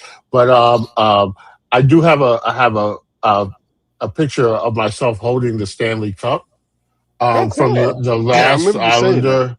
Yeah, the last Islander Stanley Cup in 1983. I was at Channel 9 Studios in Secaucus. And at the time, and at the time, they covered the Islander game. So you know how when a team wins the cup travels around to different locations, and they brought it into the studios the day that I was there, and I was able to get a picture of myself holding the cup. And hope there's no Islander fans on here, but since I touched it, they haven't won again. And that was the end of 4-year streak. Then came Edmonton. So, Yo, we could go a lot of different ways with that, Dave, but I ain't going to touch not one of them. Yeah. And also, my next comment is, when TV was free. Yes. Well, that's true. That is true. You remember when they used to tape delay? Yes. Yes. 100%. Lakers in Boston all the time. Yep, tape delay. I got to tell you, do you guys remember what was it that it was a 1-800 number or something like that you would call to get the sports scores? Oh my God! Oh, gosh. on the dial. Oh my God! Yes, on the rotary phone. David, you are aging us. You are, I had one of those. Wait. I got one. Yes, I got one. Here's the best one. Let me see if you're going to do the one I was going to do next. But go ahead. The national anthem. Oh, when TV went off. When TV went off. Oh wow! Yes, exactly. And yep, you remember that? And then they would go into those colors on the thing, and that's all you did. That TV was off. I thought you were going to go with you remember when the newspaper used to have like 3 different editions? Yes. And they would have the early one, and then they would have the one that had the sports from the final. West Coast. Yeah, sports final. Yeah. Newspapers. That was before the internet. Yeah, that was before a lot of things. Yeah. Oh Lord. I was talking about back when R had hair. Let me address. Oh my God! I don't know who this is, but thank you for tuning in. By the way, he says or she says Nets all day, Spurs in 5. All right. Did you not see? I mean, you're entitled to your opinion, but did you not see what happened last night? So you think that you're going to win 4 in a row against this New York Knicks team, who wasn't even at their best yesterday? They weren't even at their best yesterday. So let's just say this: Billy Newman won. Like, share, subscribe. Yes, sir. Appreciate that. Yes, we laugh a lot. Yeah. You guys are killing me. You know what it is. I told you in the beginning, I'm tired, and when I get tired, I get real crazy. Oh my God! The true sniper comes out. Yeah. Hey, Billy, I want to know what you're drinking because I think I need a shot. Nah, it's all good. I respect your opinion. To be fair, they are a fan of the Spurs. Well, they're a Nets fan. They were a Nets fan. Or whoever, I don't know. You don't know? Well, I would like to say there was one member. There was one member on this panel that was a Brooklyn Nets fan. Anyway, and they came home. I'm coming home. Oh, really? Yeah. Hold on. Really? Remember the Carmelo song, I'm coming home, when he came back? And you see the results of me coming home. So you were a Nets fan. I just said a member of the panel. I wasn't. I didn't say no name. So I'm going to say it because I don't care. You came to the Knicks. Yes, I did. You converted. I was. Here's the thing. He was a Knicks fan. Oh, he was a lot of people fans. Yes. Nah, that's a lie right there. That's a lie. R had a hat for every segment on the show. Let me tell you something. It was like selection day when the kid is going to college and they switch hats. A long-suffering Knicks fan. He was. I had to get off the bandwagon. I had to get it off for a few because I was chasing the title. I ain't gonna lie. I was like, okay, this team is gonna take it. It didn't work out. So you're back on the wagon. I need a few years. There was a whole process, Evelyn. You weren't privy to it. There was a whole lot of behind the scenes deals and stuff like that. There was unhinged moments. A lot of unhinged moments. There were contracts that were written and rewritten and roast the host. You roast the host and and may or may not have kissed Bishop's ring. And No, I think he did. No. I think he did. He's going to deny it, but I think he did. I think he did. No, I didn't. No, I didn't. Wow. I stood on my business. I stood on my Yeah. business. That's what it was. I stood on my Yeah, business. and we pushed for him. You know, we pushed for him just like people push for Oakley to get back in the Garden. You know, we pushed for R, and eventually, I stood on my business. That's it. Yeah, he did. I will say, R was very, very strong in his stance about it. Exactly. I stood on my business. And eventually, I don't know how it happened, but at some point, the tide just turned, and R got back into the fold and was accepted. There you go. Hey, you know what? It's all about clarity. It is. Because that Brooklyn stench, lingered for a long time with R, and on a bad day, you can still smell it. Man, get out of here, man. They used to call it front running. Front runner. Listen, before I break out, did anybody actually happen to see that game last night? I did. You did? Dude, let me ask you a question, Ronnie. What do you think about this guy, man? I kind of like him as a coach, Mitch Johnson. They say that him taking that, because I like this kid, Dylan Harper. He was doing his thing. Dylan Harper's kid. Yeah, exactly. He was doing his thing. I was worried about him. I'm not going front, because he was doing some things. I was like, okay, this guy, and he's a rookie if I'm not mistaken, and he was bringing it. And he was bringing it. So yeah, but they were questioning, like, why did you take this guy out? Him and I heard that. Yeah, the other guy, the six, what's his name, Kendon Johnson. Keldon. Okay, so they took him out as well. He wasn't in the rotation during the late part of the game, whatnot, and they were kind of questioning that. So yeah, what's some of your thoughts on that since you saw the game? De'Aaron Fox was playing terrible. Yeah, he did. Yeah. He was and terrible. Wemby was. Yeah, he was terrible. With Wembanyama, I know I got in some argument with some guy on Instagram about this. This guy was crazy. This guy to GOAT.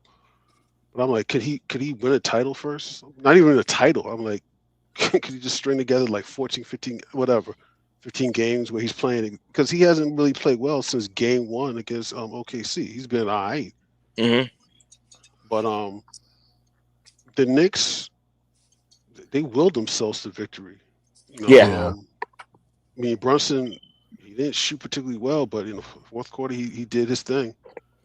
Wembanyama, for him, he should play like a big man. He's 7'4". You're trying to take dudes off the dribble. You got picks. Right. You got mismatches on you. You're not going down in the paint. Karl-Anthony Towns is pushing him around. So was Mr. Robinson.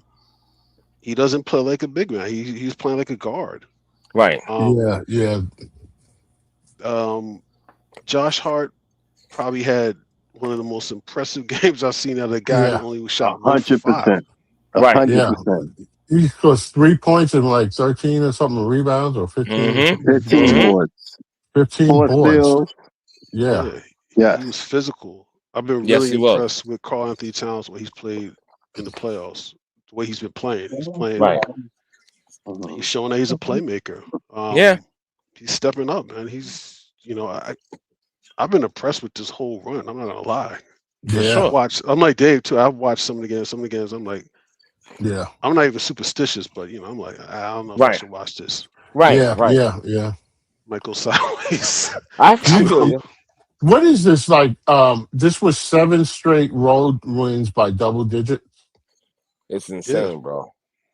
They've had 11 of them. 11 out of 12 have been double digits. Some crazy nonsense like that. There you go. One of the most impressive runs in NBA playoff history. Absolutely. Even the staunchest Knick haters outside of San Antonio, because of course they're going to root for San Antonio, but the staunchest ones, those that have had all these negative things to say about the Knicks all season long, they're at a loss. They're at a loss, and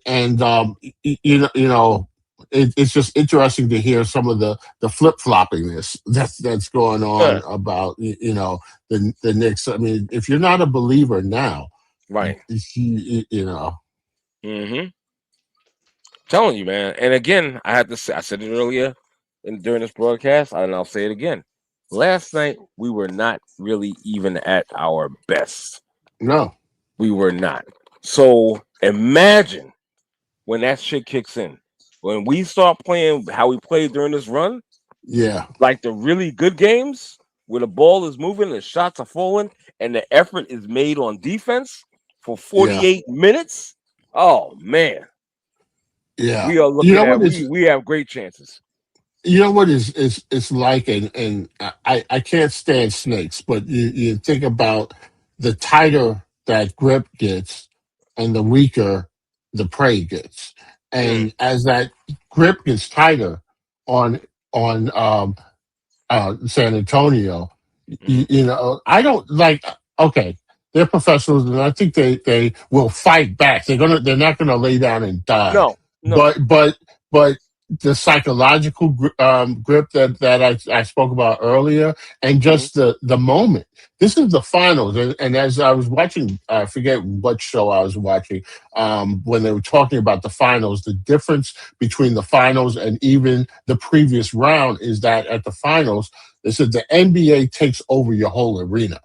Everything that was the team run, it's now the NBA has oversight over so much of what goes on because the stage now is different. So even the Eastern or Western Conference finals, it's a different beast once you get to the actual NBA finals. And that moment, as tall as Wemby is, I'm not going to say he's shrinking, but last night he didn't play up to that height. And Brunson, the counter as far as the size, rose up. So he's a player that I haven't seen a moment that's too big for him. Right. He's the type of player like this Knicks run. The most impressive playoff runs I've seen since I've been watching basketball was the 83 Sixers, the 96 Bulls, and the 2001 Lakers. And that's saying a lot. Right up there with that. Yeah, I mean, that's saying a lot right there, Ronnie. Yeah. What was that? 4-5-4. Yeah. Yeah. What they're doing with Brunson, all the years with the Knicks, we all watched the Knicks, man, watching, especially. Look, and I said before, he's my favorite player. At the same time, it killed me. Look, he killed the Knicks. He killed everybody. So it's kind of refreshing to see some dude for the Knicks killing teams in the fourth quarter. Yeah. Brunson. Yeah. I mean, I can't remember. I'm trying to think. I mean, maybe there was some times where Allen Houston would go off in games against Miami and stuff like that. Yeah. But this dude, it's like in the fourth quarter, because I'm like, this dude is shooting like shit. I know he got banged up, and then the fourth quarter, 13 of his 30 in the fourth quarter. Yeah. I mean, he playing more like a big man than Wemby. Wemby also tired too at the end of the game. Yeah, he was.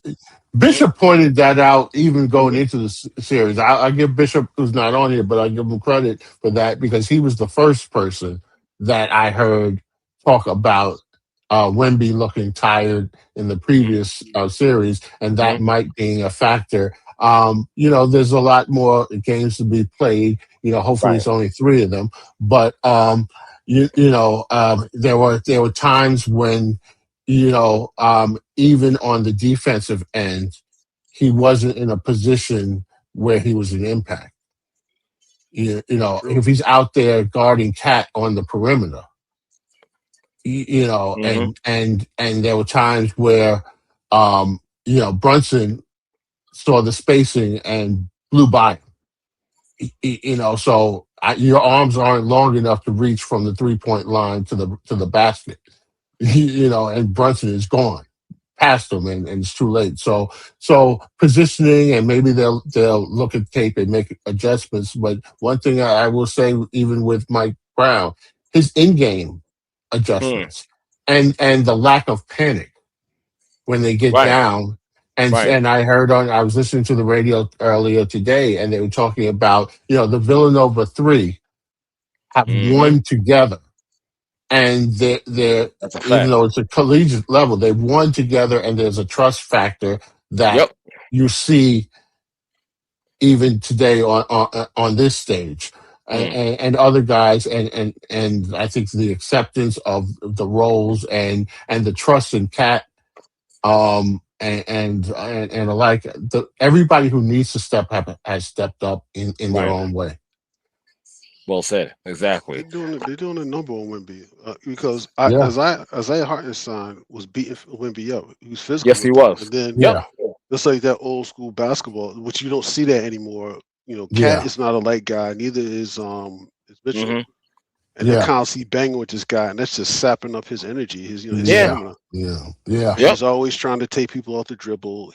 And I've seen him play before. I've seen him get in the post and light shit up. But if he goes down low, they're pushing him off the spot. Away from it too much. He shies away from the post way too much. It's weighing on him. And truth be told, so does Cat. But Cat surprised me. He was going down there grabbing offensive rebounds. That was big.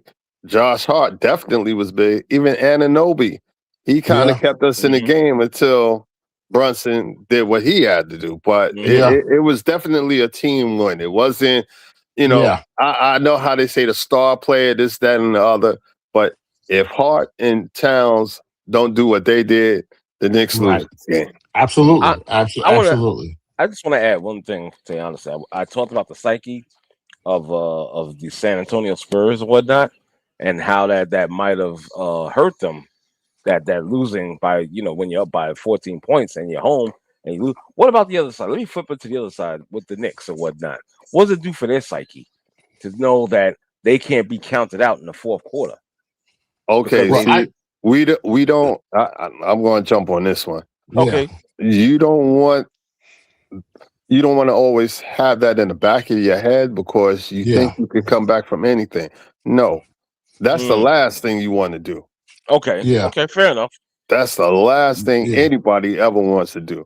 If you got your foot on their neck, you got to keep your foot on their neck. I totally agree with that. You don't ever take it off, because if you give them a little bit of daylight, it can go bad. It could go bad quick. Right. Right.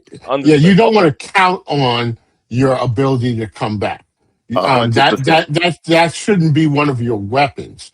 Okay. But I will say this though, psychologically, I don't think last night did anything more than what they already knew they were capable of.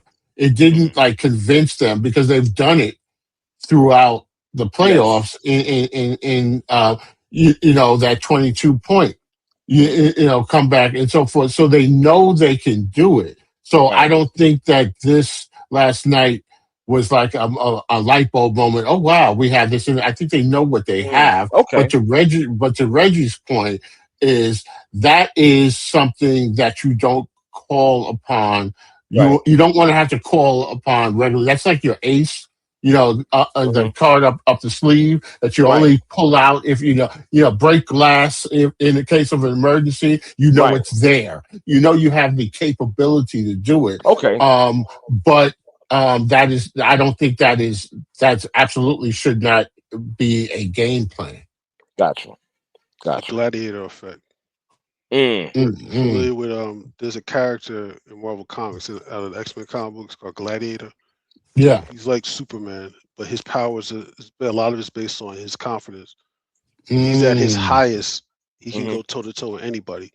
When he can doubt himself, that's when you have the open. I think that the Knicks, that's like good. when they That's do, good like analogy. when they did the Cleveland was probably riding high, and then the Knicks came back, beat them. Yeah.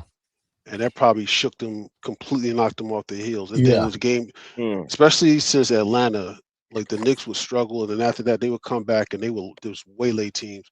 They did it after when they lost that with Cleveland. They blew them away. The same thing with Philly. They ran them off the court the last 3 games, which the 90s Knicks teams, all those games would literally have you on the edge of your seat. Clutching a Bible, like damn, man, why can't they just blow someone away? Now you got the Knicks literally blowing teams away.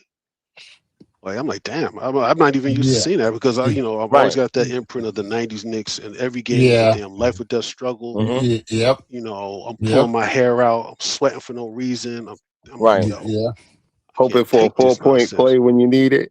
They're doing shit like we seen like the Lakers would do, or the Bulls. Like they're dominating teams.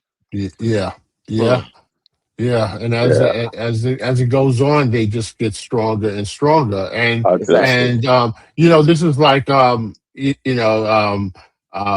is it? Kids watch Dragon Ball Z and Super Saiyan, and it has different levels.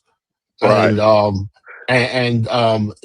think there's a level above what they've shown us. I think that they have the ability to even do more damage. If needed. This is not the team that you want to poke. But the thing is they do it smartly. These are not emotional runs. These are calculated and what they're doing. This is not a team that, we get down and now we've gotta, psych each other up, to get back. Everybody knows what they have to do. They can all see the score. They know what's working and what's not working, and they know what they need to tweak. And so I don't think that they need much, as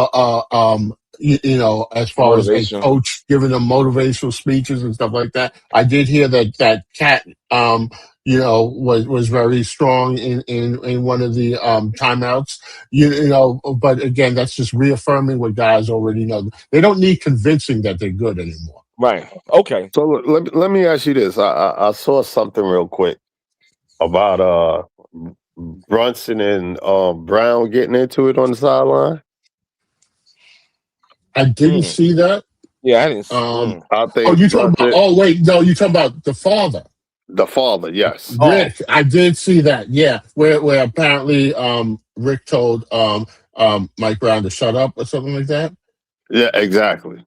I didn't know how true. I don't know how true it was. I wondered if anybody else had heard anything. What I heard about that was that it was really for everybody because there was a whole lot of complaining about the refs, and he was basically emphatically telling them screw the refs. Stop talking about the refs. Go out there and play ball. I think that's what I heard that was about. Because, because the headline was that Brunson tells Brown to shut up, and then as I read more about it, it sounds like the context was that the Brown and the other players were complaining a lot about the refs, and he felt that was taking them off of their game. Just play ball. Just play ball. Yeah. 100%. Okay. Right. Okay. Now, for me, I would like to see Brunson have an efficient game. 30 shots for 31 points. Oh my God. Oh. Yeah. But considering Hart and Bridges didn't between them they scored how many points? I don't even think they made double digits. Yeah. I think he had 9 points. I know he shot 3 for 6 from the field. So I guess they did get double digits, but like I said, Hart the way Hart played last night. He made Draymond Green look small. The triple single. Triple singles. Yeah. Man. Well, gentlemen, that and lady, of course, I have to shut this down. It's been a hell of a... Thank you. That's all I'm going to say is thank you. I needed that laugh so bad. Yeah, you were laughing a lot today. You were laughing a lot. I needed it. I really did. It's just chaotic, but I needed it. Thank you. This is my second therapy. I'm not even joking. well, that's okay. So I'll send the bill to Fairfield. Get yourself a PlayStation 5 guys. or something. It's been PlayStation 5? No, Oh yeah. No, I'm good. I don't do. No, I'm not a gamer. Well, no, I'd rather that's like go. Relieve stress. I can tell you that. It absolutely is. I'd rather experience the real world. No. Before Archer, real quick, if you want to be relaxed, you get yourself a PlayStation 5 and you play Grand Theft Auto. Oh yeah. November 19th. I can't wait. And live vicariously through the video game. Yeah. Ronan, and commit crimes, and you're not going to jail. Ronan, you are so right. You ever go into lying. You ever go into director's mode where everything goes? Yeah. I did that. My son had GTA, and one day he let me go on director's mode, and all I did was blow up cars driving by on the highway.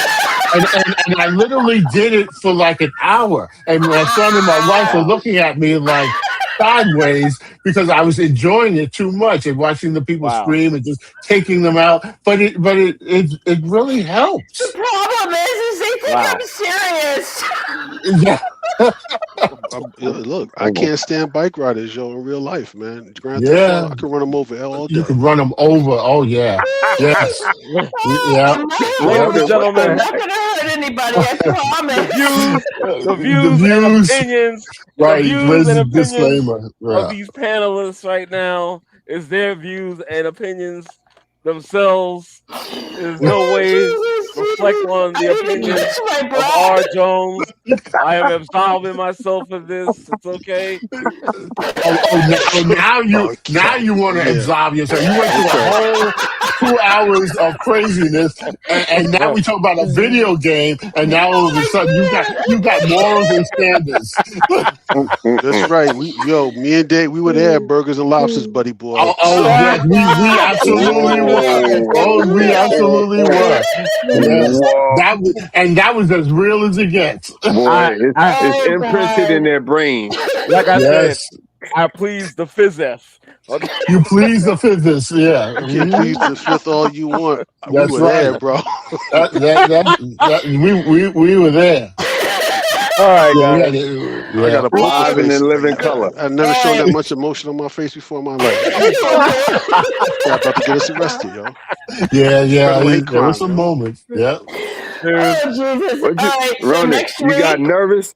Hopefully next week. Hopefully if my schedule made me nervous. I don't get nervous like that, yo. I get hit up with a hold on, Reggie. I was sitting there like, how well do I really know R? Oh God! Wait, Dave was absolving himself from your friendship. Leave R alone. He's good. R is good. I was getting my speech for the police already. I knew him years ago. We were children then, I know, but don't provoke the bear. I'm just saying. All right, guys. All right. Dave, Ronan, people in the chat room. Thanks a lot for enduring this craziness. Like, we appreciate it. We'll be back next week. All right, Joe. All right. Peace. All right, guys.